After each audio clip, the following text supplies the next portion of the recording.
जय श्रीराम। आज व्हिडिओ बनवण्याचं कारण हे की काल संध्याकाळच्या वेळेस मला माझ्या एका फ्रेंडचा फोन आला होता आणि ती बोलता बोलता मला असं म्हणाली की मला माझ्या लाईफमध्ये खूप अडचणी, खूप प्रॉब्लेम्स येत आहेत.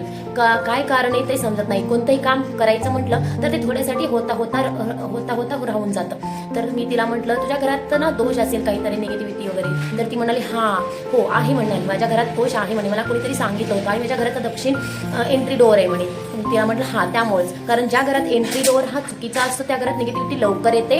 दुसरी गोष्ट, घराचा एंट्री डोअर हा पूर्वमुखी तर असावा किंवा उत्तरमुखी तर असावा. दक्षिणमुखी किंवा पश्चिममुखी एंट्री डोअर कधीच असू नये. सर्वांना सांगू इच्छिते की घराचा एंट्री डोअर घेताना हा पूर्व किंवा उत्तरमुखी घ्या. तर तिला मी काय म्हटलं, दररोज तुम्ही सकाळी आणि संध्याकाळी हनुमान चालीसा वाचा आणि जमेल तेव्हा हनुमानाच्या मंदिरात जाऊन हनुमानाला प्रार्थना करा. आणि घरात जी तुळस आहे त्या घराची तुळशीला पाणी घालून त्या तुळशी कपाळाला लावा म्हणे. कारण तुमच्या दोघांमध्ये जर वादावादी वगैरे जे काय होत आहे ना, आणि जी काही मानसिक अशांतता आहे घरात, ती जरा कमी होईल आणि घरामध्ये वातावरण जरा थोडंफार व्यवस्थित होईल म्हणून. तर ती म्हणाली, काय सांगू, मी जसं इथे ह्या घरात राहायला आले ना तसं त्या घरात मला तुळसच येत नाहीये म्हणे. मी खूप वेळा तुळस दुसरी लावली, आणून चेंज केली, खूप वेळा प्रयत्न केला म्हणे, पण मला तुळसच येत नाहीये म्हणे माझ्या घरात. तर सर्वांना एक सांगू इच्छिते, ज्या घरात असा प्रॉब्लेम असेल की तुळस पण व्यवस्थित येत नाहीये, आजारपण आहे, सारखं कोणत्याही कामात अडचणी येत आहेत, तर त्यांनी त्यांचं घर कोणत्या दिशेला आहे हे चेक करा.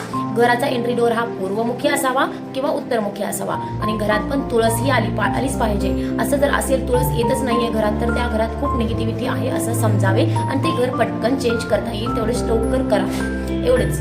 धन्यवाद.